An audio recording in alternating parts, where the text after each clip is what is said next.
解开。辛苦大家了。刚才你们的文章，我们的老爷都已经看过了。啊，你，啊，还有，哎，你，啊，文章写得不错。我家老爷说了，不用辅导也有高中的希望。啊，请随我家下人到偏厅用餐去吧。行。哎呀，这几位的文章比较生涩，啊，如果没有特殊的辅导，恐怕今生高中无望啊。不过，我家老爷诚心想帮助你们，不知各位可有兴趣啊？愿听大人差遣。好。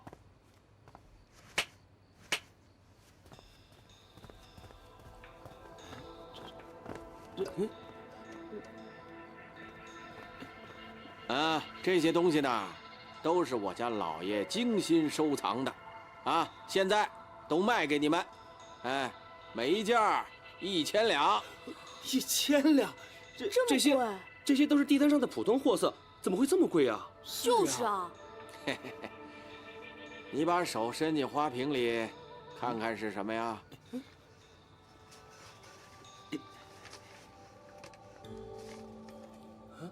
考题，只要公子把钱付了，你手上的东西就会变成现实。到时候，你们得了锦绣前程，这点小钱儿，那还不是手到擒来吗？啊！如果每个人都出得起钱，都找人干这种事儿，那是不是人人都能高中了？那倒未必。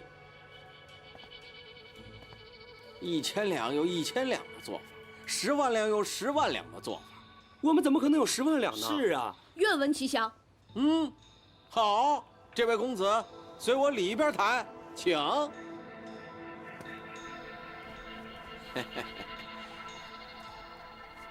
这是状元，啊，价值10万两银子。公子要是有兴趣的话，可以抱走。这里面也是考题？哎，当然不是，只要公子付了钱，不但不需要知道考题是什么，甚至还可以交白卷。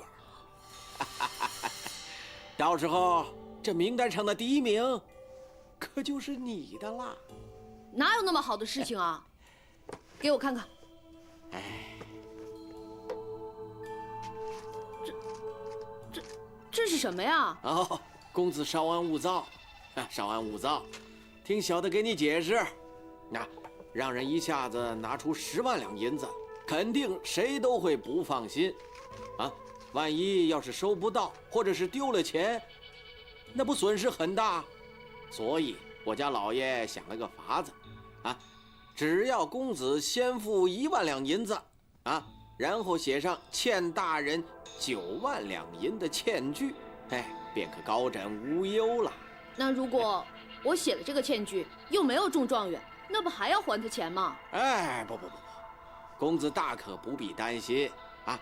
你只要写上某某年某科第1名谁谁谁欠银9万两，这一切问题都迎刃而解了。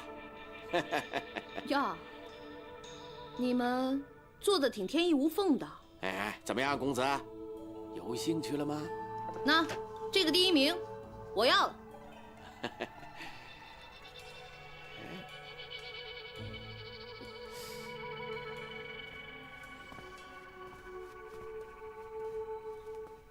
你看什么？好奇怪呀！啊，你身为男儿身，居然没有喉结。我天生的，这是没有办法的。大夏天的，为什么还戴着个帽子？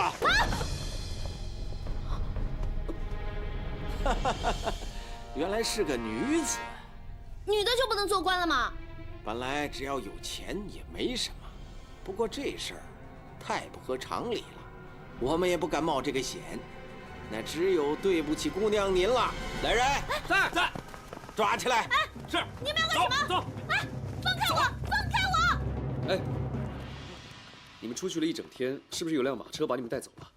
你怎么知道？你别管我怎么知道的。我兄弟呢？他怎么没回来？我也不知道，他被单独带走了，我根本没看到他。你们被带到什么地方去了？上车的时候眼睛被蒙住了，等到打开的时候，我们已经进了一个庭院。这京城大大小小的庭院数不胜数，这究竟是哪一家呢？我也不知道，好像整个风格有点像江南的样子。江南。本次主考官冯子清原本在杭州做知府，朕记得3年前好像去过他的别院，就是江南风格。哎，姑娘，这天堂有路你不走，地狱无门，你自己却要闯了进来，怨不得任何人。改观。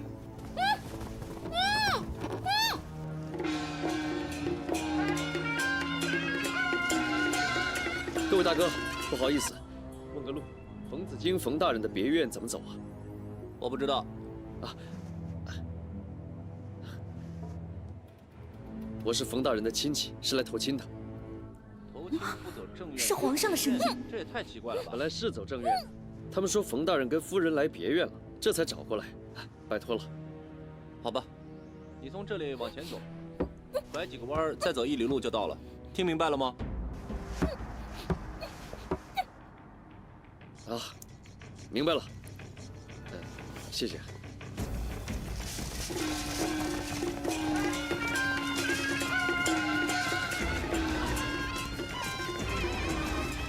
奇怪，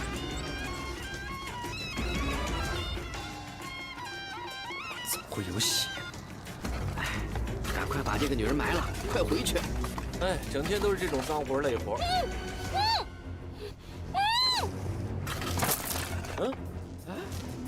什么东西啊？什么呀？看看！哎呀，我的是珠宝，我的！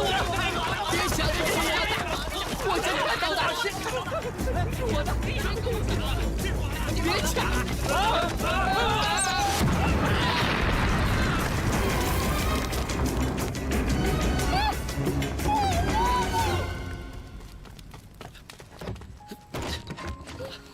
灵儿，来。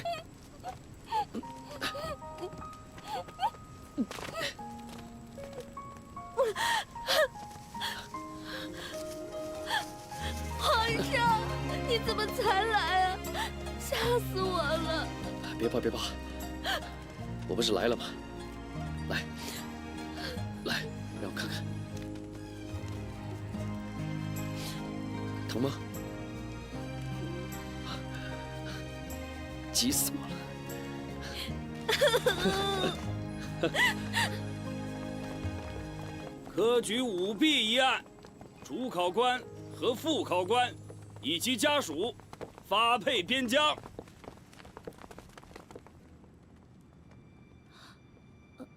头上的伤好点了没有？好多了。怎么了？看你心不在焉的样子，想什么呢？我在想，皇上怎么知道我在棺材里，而且还想出那么巧妙的方法救了我。第一，他给朕指路的时候，朕才发现，从听雨楼到这条路只有一条路，所以他们一定会从那边过来。第二，他们抬棺出殡，却没有半点悲伤的神色，令人怀疑。第三，你很聪明，啊，把头撞破了，让血从棺材里面流下来。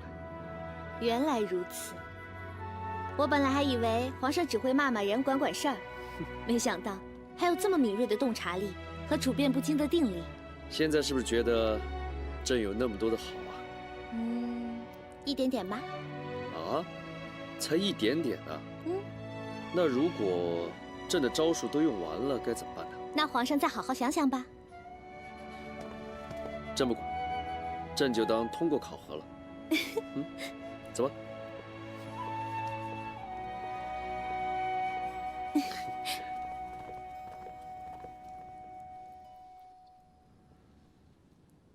太妃娘娘不知道，这个熹妃也实在够过分的。上次皇上临幸她，她居然都敢把皇上推出门。可不是嘛，3天2头还让皇上带她往外面跑。对了，上次科考舞弊案一事，臣妾听说皇上还差点受伤了呢。怎么会有这么不懂事的人呢？皇后，以前他是你宫里头的人，你看怎么办？他以前在臣妾那儿的时候，挺好的呀。现在，以前他乖巧，是因为她是个宫女，如今可不一样了。本宫看她那个尾巴呀，都快翘到天上去了。哟，千贵人来了，臣妾给太妃娘娘、皇后娘娘请安。不必多礼了。那好，你们慢慢聊，本宫先回去了。哦，恭送太妃娘娘。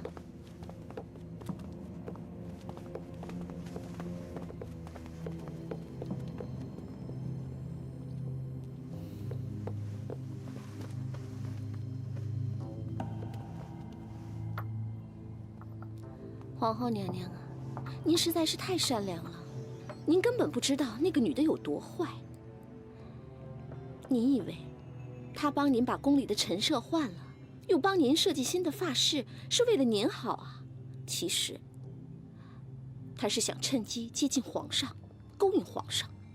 不会吧？怎么不会啊？现在事实已经摆在眼前了。皇上不但越级，升她做了妃子，还3000宠爱于一身。您说，我们几个，别说是赶皇上走，就是惹皇上不高兴，我们后果会怎么样？可是他呢？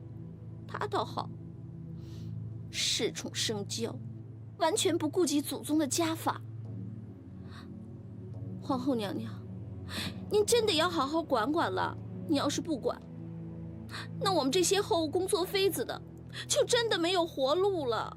是啊，皇后娘娘，有这样的女人在宫里，将来指不定出什么乱子呢。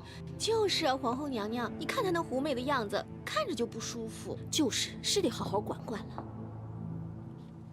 莲儿，我真是没想到，就短短几个月时间，你居然有这么多的奇遇，太好了！以后有你在啊，我就什么都不用怕了。瞧你高兴的样子，好像整个世界都开了花似的。那当然了，以后啊，我就不用再去新者库干那些粗活了，还能天天跟你在一起，我干嘛不高兴啊？这些都是次要的，最主要的是找个好时机，让皇上给你找个好人家。怎么了？我不想嫁，我不想离开你。傻话，女孩子早晚要嫁人的。好好好，你说什么就是什么，不过不是现在，我跟你分开那么久了。我要跟你好好待一段时间。什么都听你的。皇后娘娘，我们去前面看看吧，那边的花都开了。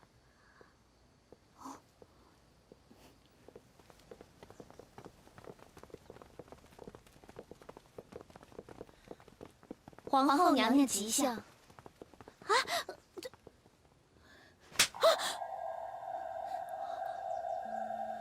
一点规矩都没有，在奴才面前像什么样子？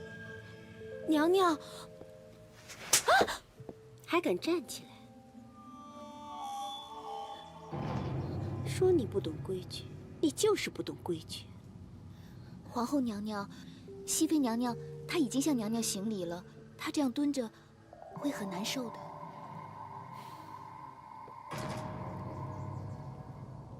你这样就难受了？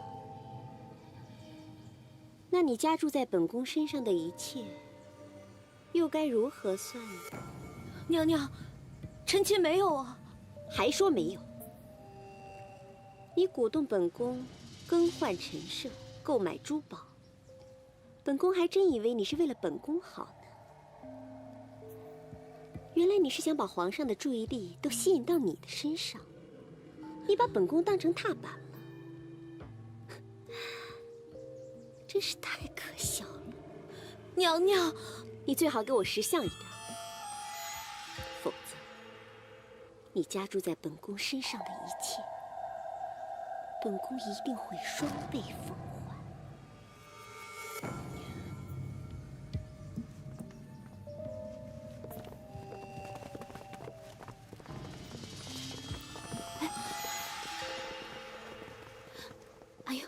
莲儿，你怎么就任由他打你啊？要不然我们告诉皇上去。别，千万别。本来就是我对不住他，让他打几下，也是应该的。疼不疼啊？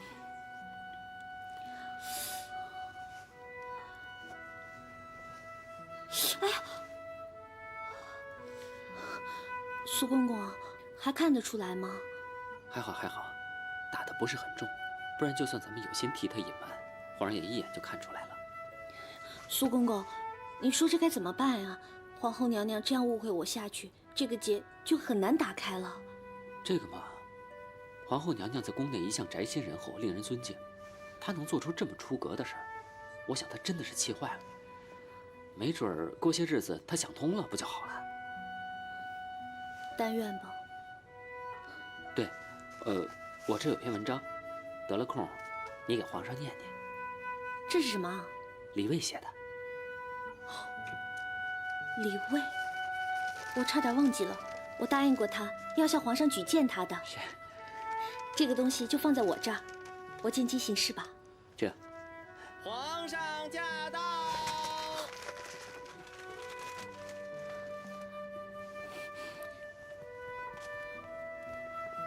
皇上吉祥！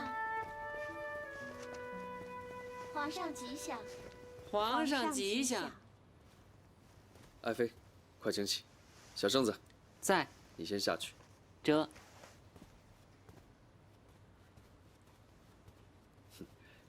爱妃，你脸色怎么这么红润呢？臣妾刚踢了会儿毽子，难免脸上红了一些。皇上看上去有些疲劳，要不要躺下休息一会儿啊？朕最近有点累，还有啊，文思也不太好，想多读点文章，免得到时候批阅奏折啊，哪一句说错了，让大臣们看笑话。皇上有没有想过换一种方法读书？哦，愿闻其详。臣妾念，皇上听。好，这是个好办法。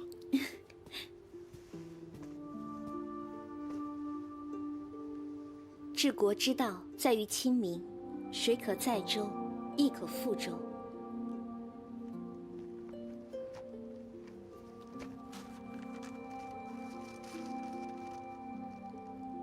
朝廷法度理应加强，对犯错之人必须严加处理。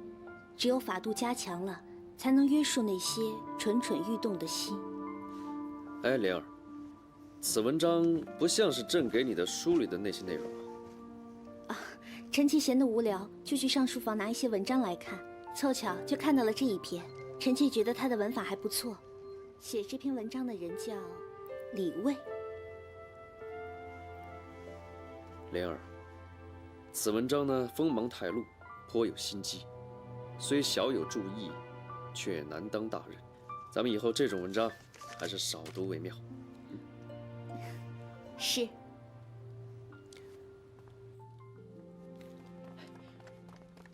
苏公公，苏公公，苏公公，李大人好。苏公公，我上次给你的那篇文章，你有没有给皇上看呀？看了。皇上怎么说呀？皇上他什么都没说。这怎么可能呢？以我的满腹经纶，这朝中能有几个人跟我比啊？皇上怎么可能不召见我呢？啊，对了，皇上是不是看这篇文章的时候心情不好啊？或者这个我就不知道了。我只负责帮你把文章呈给皇上看。如今他已经看了，我也算完成你的托付了，对吧？再说其他的事儿也不在我的能力范围内。哎，苏公公，苏公公，那熹妃娘娘呢？熹妃娘娘她帮我美言了吗？熹妃娘娘才新宠，里里外外一大堆事儿，她哪有时间顾得上你呀？我说李卫，你有才华我都知道，是金子早晚会发光的，好好在神武门这边干，等有了机会呢，我和熹妃娘娘再推荐你。我还有事儿，先走了啊。苏公公，苏公公，苏公公，苏培盛，你这嘴脸，可早晚要你好看。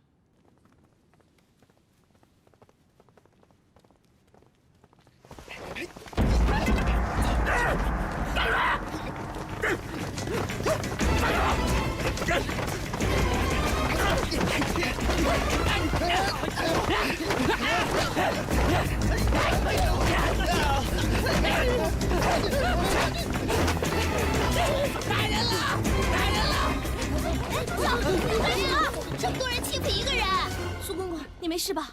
没事吧？疼不疼啊？最近是怎么了？玉树刚才无端端的被泼了脏水，现在你又被打，到底是谁干的？不知道。这就奇怪了。要不我们跟皇上说吧，让皇上帮我们查一查。不行，这后宫之地本来都是由皇后娘娘来管，如果我们贸然跟皇上说，皇后娘娘一定会不高兴的，我和她之间的误会就会更深了。那这么说，哎，我们就找皇后娘娘。不行，娘娘那么针对我们，怎么可能帮我们嘛？要让皇后娘娘出面也不是什么难事儿，不过就得委屈一下熹妃娘娘。参见皇后娘娘。平身。谢娘娘。你现在是越来越不像话了，来参见本宫也不梳洗打扮。莫非是皇上把你宠坏了，已经让你目中无人，连本宫都不放在眼里了？皇后娘娘，您冤枉莲儿了，莲儿被人围攻，请皇后娘娘为莲儿做主啊！哦，被人打了，打得好，打得妙。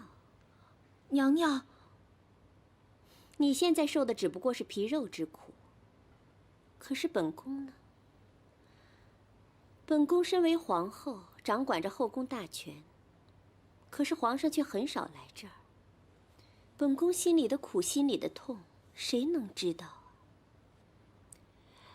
你比本宫幸福多了，能够得到皇上的宠爱，比什么都重要。你现在巴巴的来找本宫，让本宫给你做主。那本宫问你，本宫给你做主了，那谁给本宫做主啊？皇后娘娘，熹妃娘娘无端端的被打，如果不彻查此事，被皇上知道了，恐怕整个后宫都脱不了干系。还希望皇后娘娘能以大局为重。大局为重。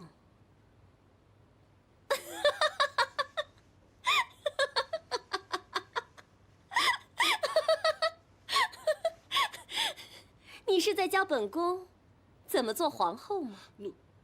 奴才不敢。没错，本宫的确不会做皇后。本宫若是会做皇后，怎么会让这样的女人进了后宫呢？上来，来。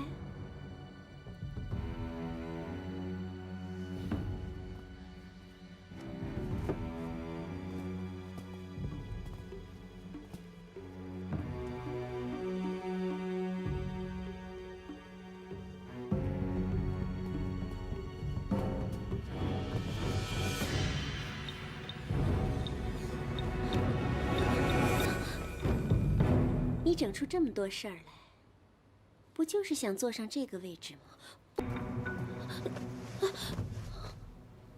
你整出这么多事儿来，不就是想坐上这个位置吗？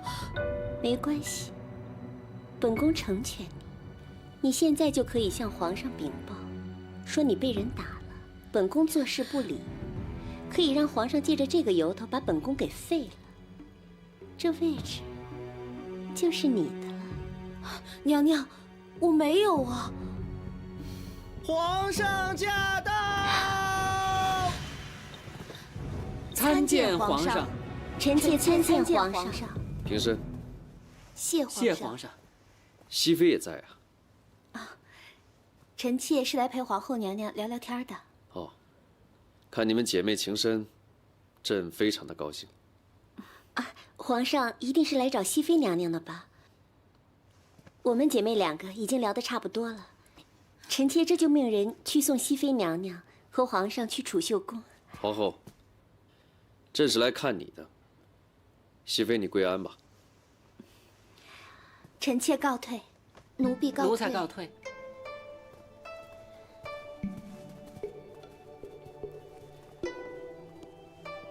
朕最近国事繁忙，很少来看你，朕心里非常内疚。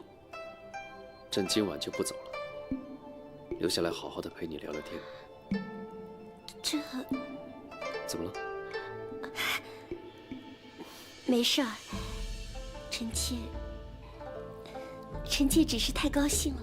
哼，傻瓜，我们本来就是夫妻嘛，对吗？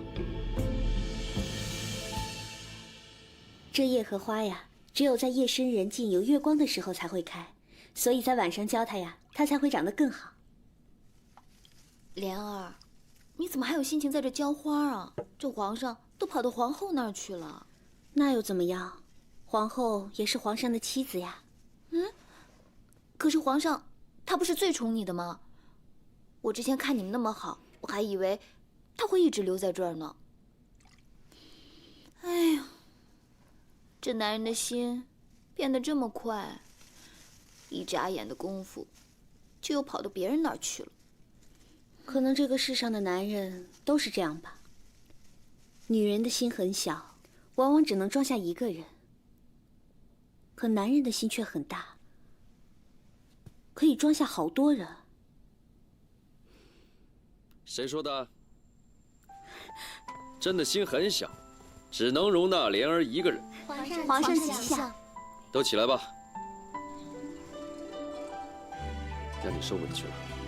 皇后娘娘也是皇上的妻子，皇上雨露均沾，臣妾一点也不委屈。边疆那儿刚刚发生战事，朝中的众位大将又各司其职，唯有皇后的弟弟扎兰坦，算得上是一员猛将。朕要人家的孩子替朕出生入死，也难免要对人家的女儿好一些，你明白吗？臣妾明白。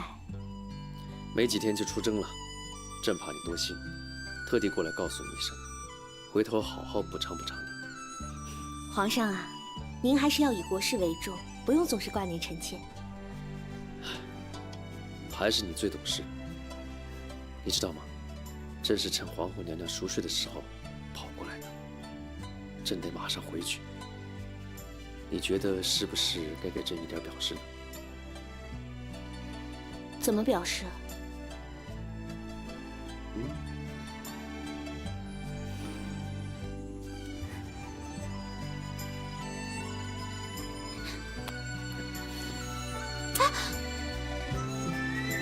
皇上起驾！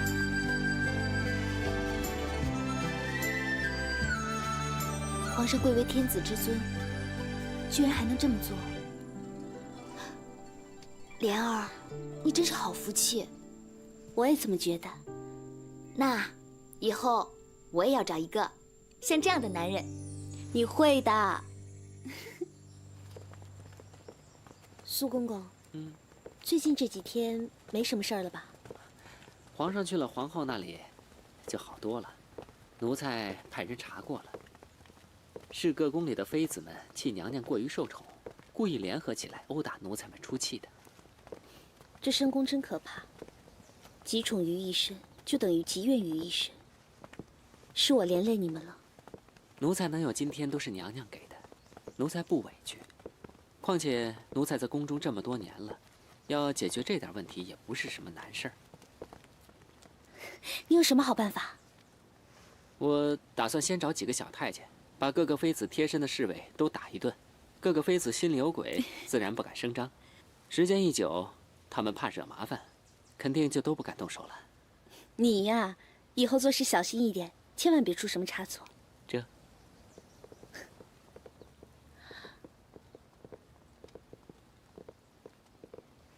走。前面的花好漂亮。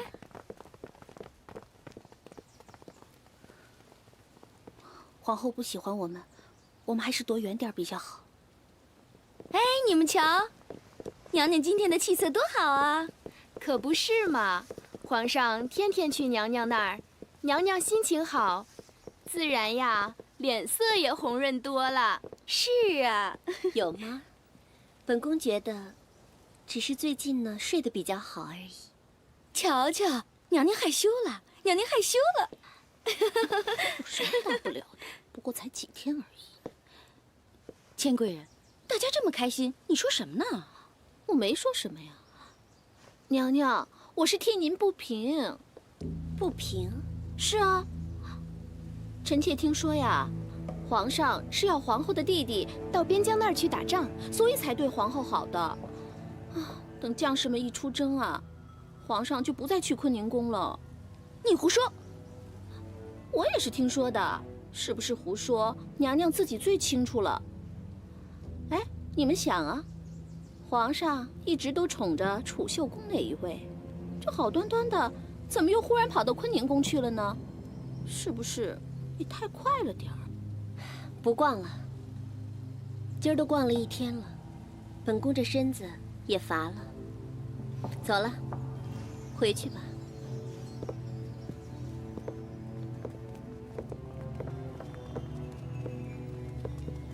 你呀，真是哪壶不开提哪壶。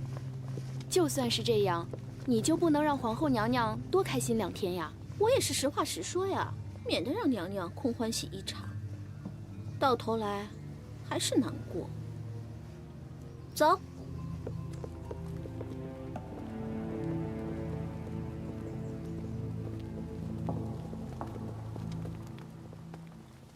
苏公公，你说有没有办法让皇上在坤宁宫待得久一点？要不直接跟皇上说吧？不行，你还是想想别的办法吧。皇上对本宫一片真情，我不想让皇上被别人说利用自己的皇后。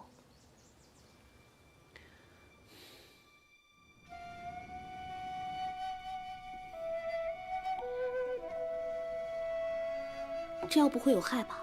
娘娘放心，不会的。皇上驾到！皇上吉祥！平身吧。谢皇上。灵儿，来，好久没见你了，特别的想你。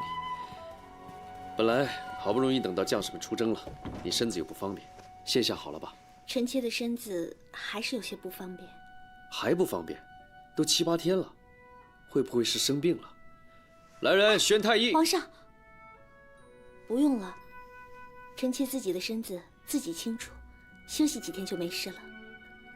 皇上您看，臣妾这什么都没准备，要不皇上去皇后娘娘那儿吧？你怎么要朕去皇后那儿？你讨厌朕？怎么会呢？那好，朕今儿个就不走了啊，陪你说说话，聊聊天。哎，皇上，皇后那里准备了好多好东西，还有很多江南的糕点，可好吃了。看来今儿个你是非要我去皇后那儿不可了。灵儿，如果朕去皇后那边成了习惯，不回来了，难道你也不在乎吗？好，朕答应你，不过你不要后悔。臣妾恭送皇上。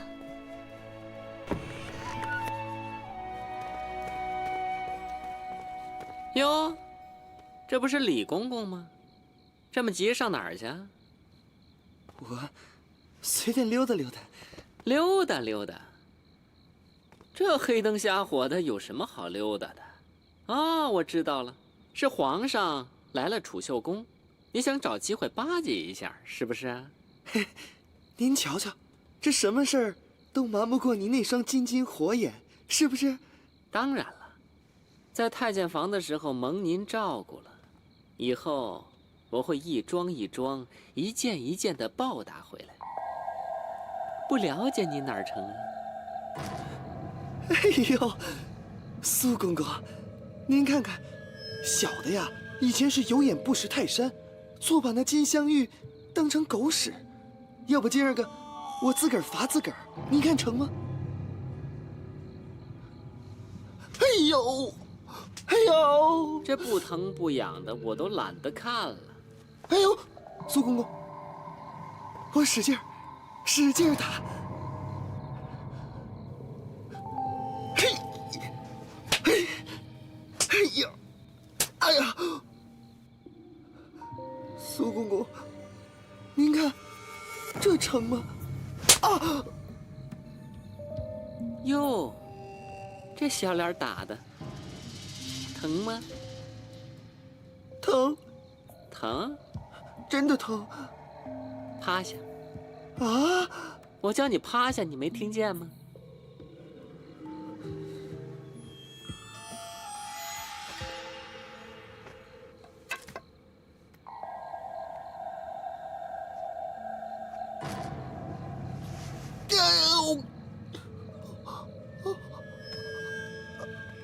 起来吧。哎，你记住了，你一天在我的脚下，就永远在我的脚下。不要妄想着有一天你能从我的脑瓜子顶上飞过去。不要再打什么小九九，下一回我就没这么容易放过你了。这，今天天气不错呀。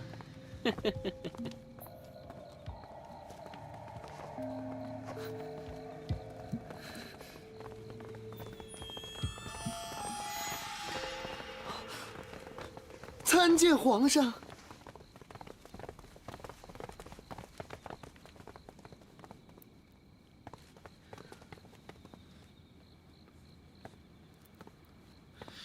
朕问你，假如一个女人让她的男人去别的女人那里，这意味着什么？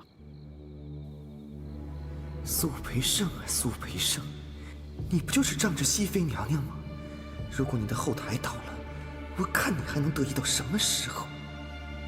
朕问你话呢，你怎么不说？这代表那个女人不喜欢那个男人，不想跟他在一起。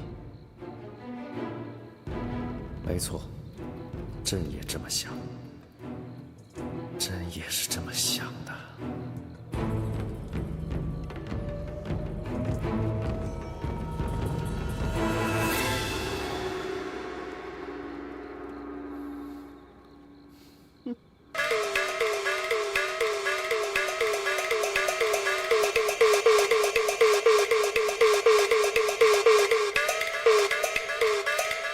娘娘的扮相真好看。是啊，一看就是个英姿飒爽的穆桂英。千贵人，你说是吧？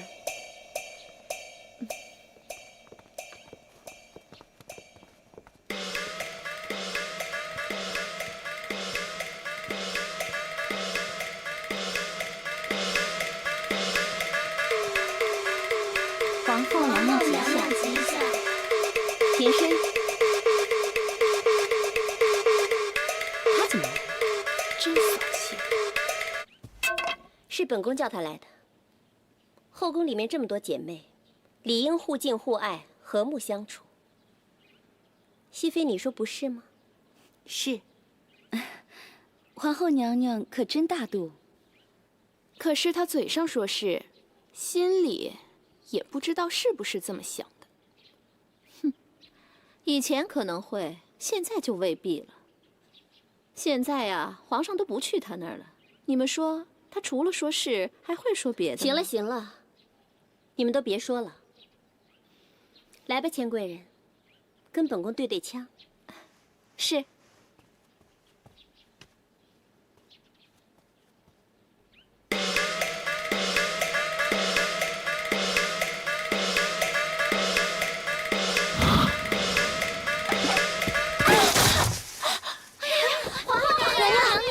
是吧，娘娘，臣妾不是故意的。这畅音阁的栏杆已经很久没修过了，大家一定要小心啊！没事没事，我们接着练吧。来，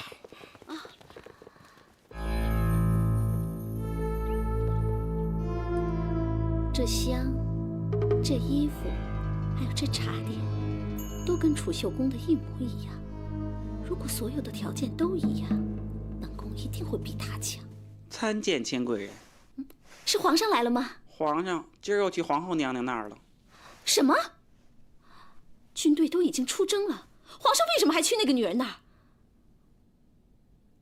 难道皇上真的喜新厌旧，抛弃储秀宫，就去坤宁宫？娘娘，这东西还要不要拿跟储秀宫一模一样的了？皇上都不去储秀宫了，还要这些东西干什么？滚！是。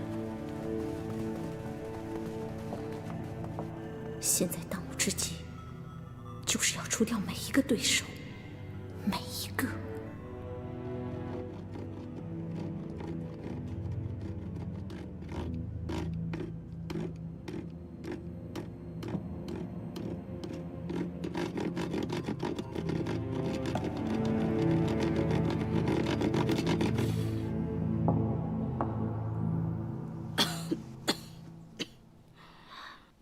额娘的心绞痛还没有好啊？老毛病了，一时半会儿是好不了了。太医都说了，只不过是在挨日子罢了。额娘，快别这么说，额娘一定会长命百岁的。姐妹们，你们说是不是啊？当然了，是啊。借你们吉言了，但愿如此。哎，皇后，你今天气色可真好啊！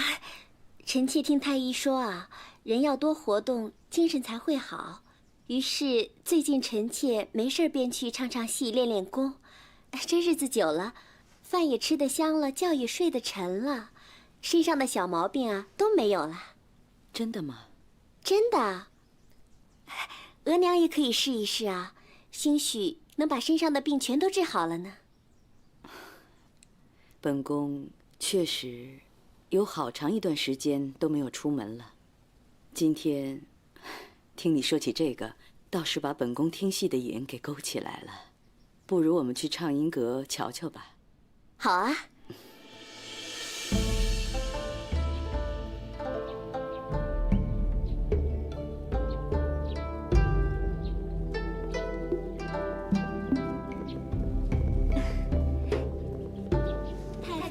臣妾给太妃娘娘、皇后娘娘请安。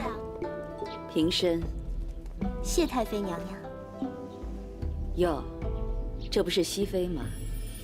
这么一大清早就一个人在这儿练功。额娘有所不知，熹妃特别喜欢听臣妾唱戏。臣妾想着，反正还少一个对手，于是就教了她几招。额娘觉得怎么样？一个人耍有什么好看？得两个人耍才好看。那不如臣妾给额娘露两手吧。可你踩的是花盆底儿，行吗？行，怎么不行？这样才能显示出臣妾的功夫呢。那我就看看吧。拿枪来。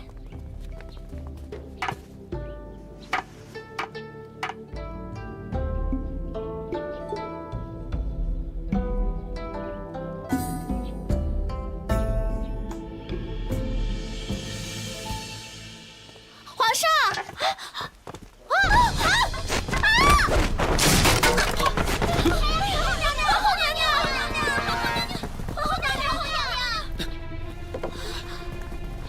皇后，没事吧？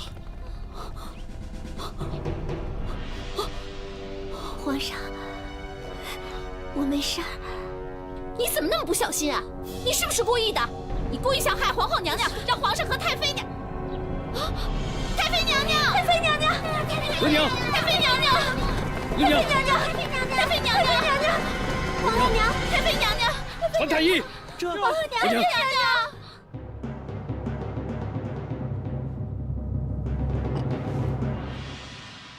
千贵人说，是你故意陷害皇后的，你认还是不认？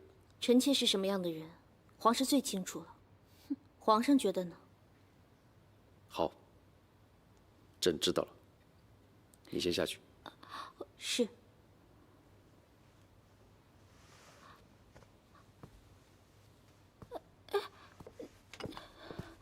皇上，皇上怎么就让他这么走了呢？那可是杀人的罪名啊！朕相信他不是故意的。皇上，知人知面不知心，您查都没查就断定这一切，臣妾不服啊！朕倒希望他是故意的。如果他故意的话，就代表他心里有朕，在吃朕的醋。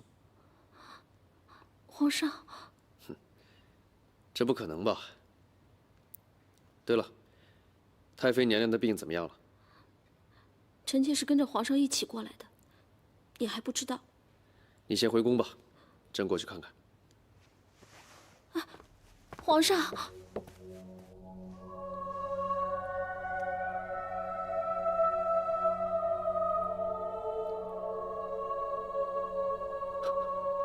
额娘，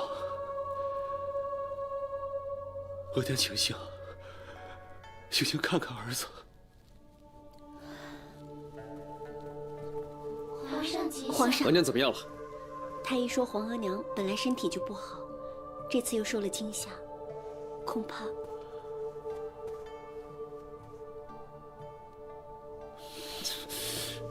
皇上，臣弟求您了，求皇上封额娘为太后，让额娘入土为安。皇上，求求皇上了！你们都下去吧，朕要单独跟额娘待一会儿。皇上。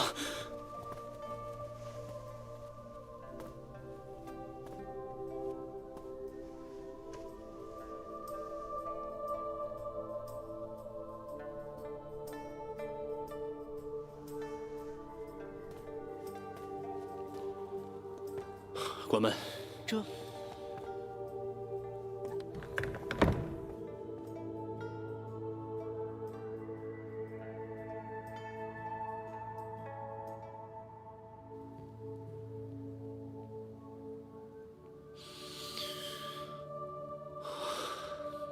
来人。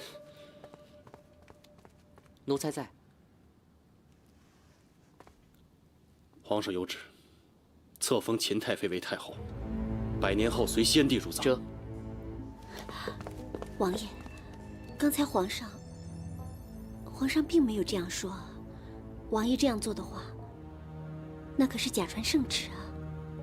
臣弟刚才请示皇上的时候，皇上挥了挥手，臣弟就全当是皇上答应了。皇后娘娘，臣弟现在什么都顾不上了。 臣弟倘若因此而获罪，就当是臣弟报答额娘的养育之恩了。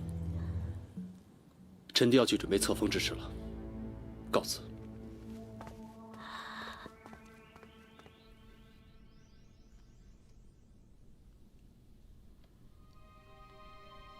额娘，额娘。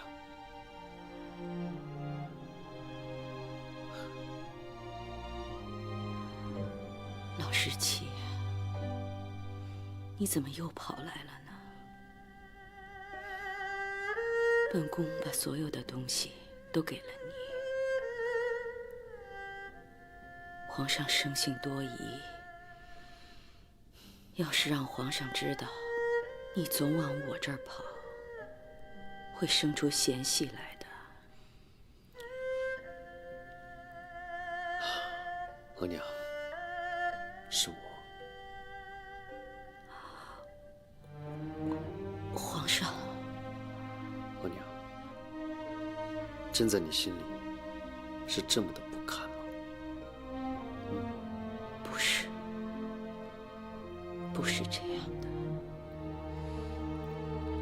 额娘，你知道吗？记得第一次额娘给朕做饺子吃的时候。 朕觉得自己很幸福，朕觉得自己不是一个人在皇宫里，还有一个人默默地爱朕、疼朕、关心朕。从那一刻开始，朕就告诉自己，要一辈子对你好，把你当最亲的人，直到有一天。 这一切都变了。万岁爷，您看，真好看。万岁爷，奴才有句话不知道当说不当说。说。您真的要封秦妃娘娘为太后啊？万岁爷，您的生母尚在，这好像有点不合祖制。朕不管，谁对朕好，谁就是太后。 明天朕就要登基了，朕一定要给额娘一个惊喜。可是这朕不管了，朕心意已决，你明天替朕昭告天下吧。这，老十七，老十七，快躲起来！你给我过来，额娘有话跟你说。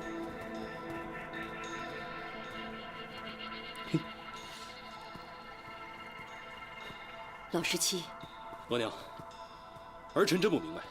刚才在大殿之上，你为什么要当着那么多大臣的面说皇阿玛要把皇位传给四哥？难道真是这样吗？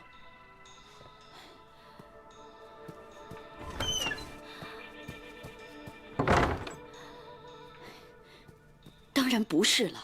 你皇阿玛走的时候，额娘又不在场，额娘怎么会知道你皇阿玛要把皇位传给谁呀？额娘这不是欺君吗？额娘这么做都是为了你。为我？你有所不知，你皇阿玛在世的时候对你那么器重，而你那几个兄弟个个都恨死你了，希望逮着机会就置你于死地。可咱们娘俩，一没权，二又没势，到时候就像砧板上的肉，躲也躲不掉的。现在继承皇位的是4阿哥，就不一样了。这宫里上上下下都说他是篡位的，只要我坚持说他是正统的，他就是正统的。他一定会真心真意地尊重我，对你好。万一有一天他想动我们母子俩，我就把先皇根本没有遗诏的事给捅出来。那时候鱼死网破，他就不敢动我们了。额娘，没想到额娘居然想了这么多。深宫的路总是非常艰难，每一步都必须走好，不然你根本就活不到今天。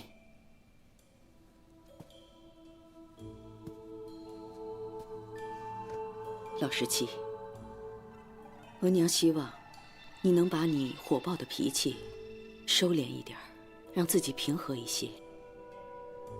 额娘年轻的时候，在闺阁里脾气一样很火爆，可是在这深宫里头，得学着怎么把自己的脾气压下去，学着怎么笑，还要对每一个人都好，这是门很大的学问。可是……别可是了，赶快出去吧，要让皇上知道你还留在这儿，他会生气的。走。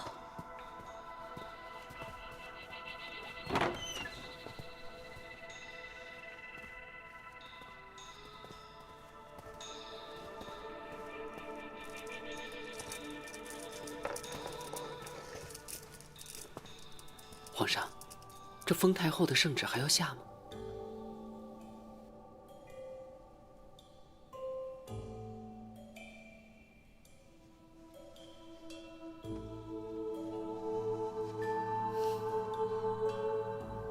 真好看。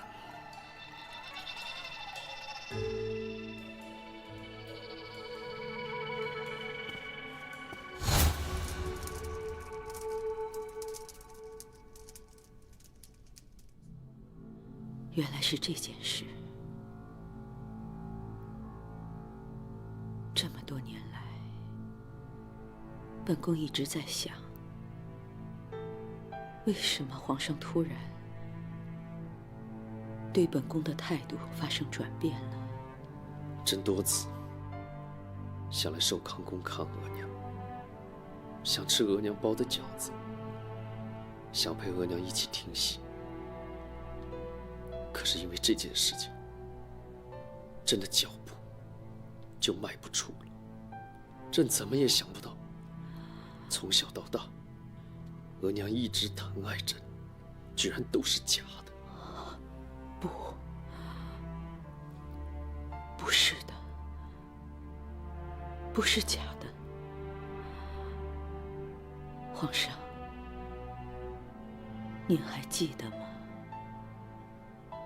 皇上14岁的时候，生了一场病，浑身烧得滚烫，跟炭似的。是谁守在皇上床前，一天一夜照顾皇上，直到皇上退烧？皇上，您还记得吗？那时候，皇上喜欢一个女孩叫晴川，但是他不能原谅皇上。当时，皇上痛苦地哭成一团，又是谁几天几夜陪在皇上身边，安慰皇上？上还记得，当年满朝文武百官，每一个人都指着皇上，说皇上篡位。又是谁用自己的身子保护皇上，不让任何人指责皇上？当然，本宫承认，在这深宫里，本宫学会了很多的权术，可那都是刚开始的念头。人非草木，生活中的点点滴滴，本宫都是真心真意的，视皇上为自己的亲生儿子一般。额娘，朕还可以相信额娘吗？真的还是假的？皇上您摸摸自己的心，皇上的心会给您答案的。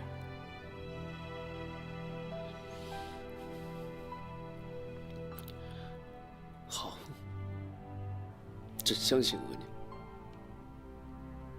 朕立刻下旨，封额娘为太后。等额娘100年之后，随皇阿玛一起入葬。不，皇上，等一下。额娘，额娘还有什么吩咐？皇上，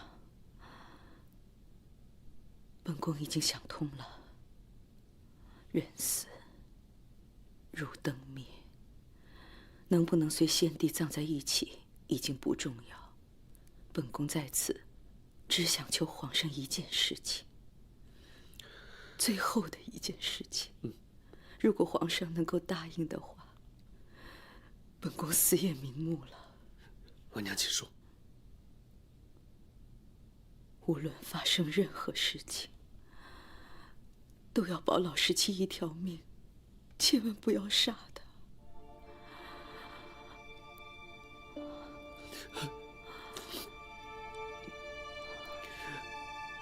额娘，在额娘的心里，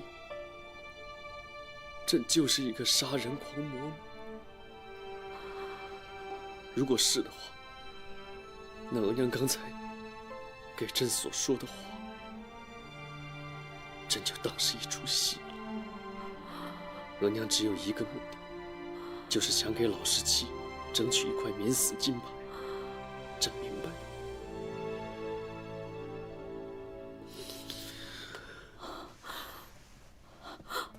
皇上，皇上，皇上，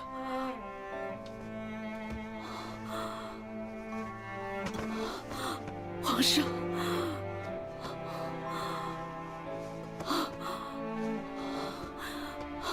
皇上，本宫求求皇上，求求皇上，本宫求求皇上。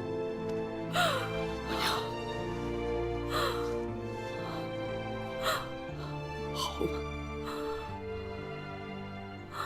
本来额娘不说，朕也会这么做。既然额娘说了，朕就答应额娘。朕只答应额娘这一条，答应额娘这一条。谢谢皇上，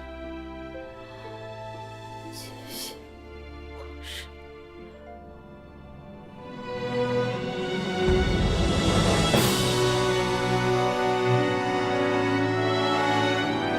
太后娘娘红了！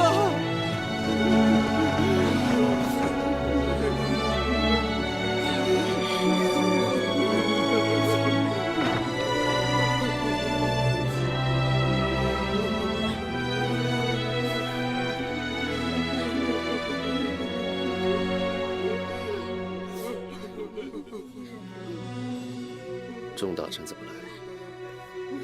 回皇上的话，刚才果亲王爷传皇上的谕旨，封太妃娘娘为太后，叫内务府立刻去办。所以奴才立刻按照太后的典制，召集各位大臣进宫。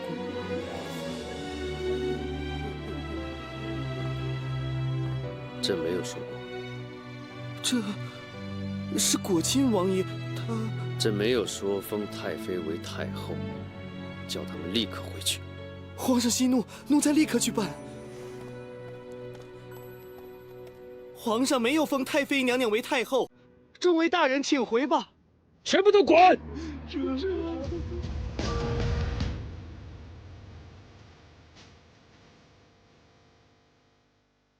老天爷，为什么要这么对朕？为什么？为什么？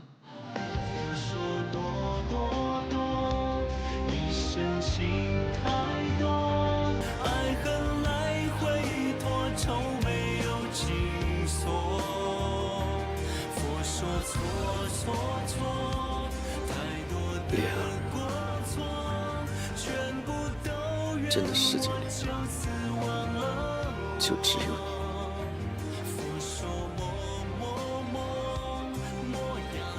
朕希望永远都不要背叛朕。